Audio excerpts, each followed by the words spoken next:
Mga kaibigan, nandito kami sa Chimilong. Kasama ko si Paring Jan. First time ko dito sa Chimilong. Ito yung Disneyland ng China. Video pala.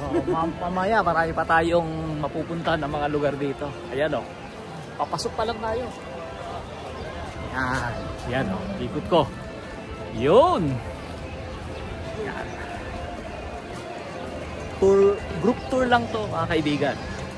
So kung gusto nyo pumunta, pwede kayo mag-book. 700 MOP kasama na ang visa sa China at sasakyan at entrance. Siyempre pagkain ikaw na bahala. So gusto nyo bang makita yung unang ride? Ayun o. May ulit mga kabayan.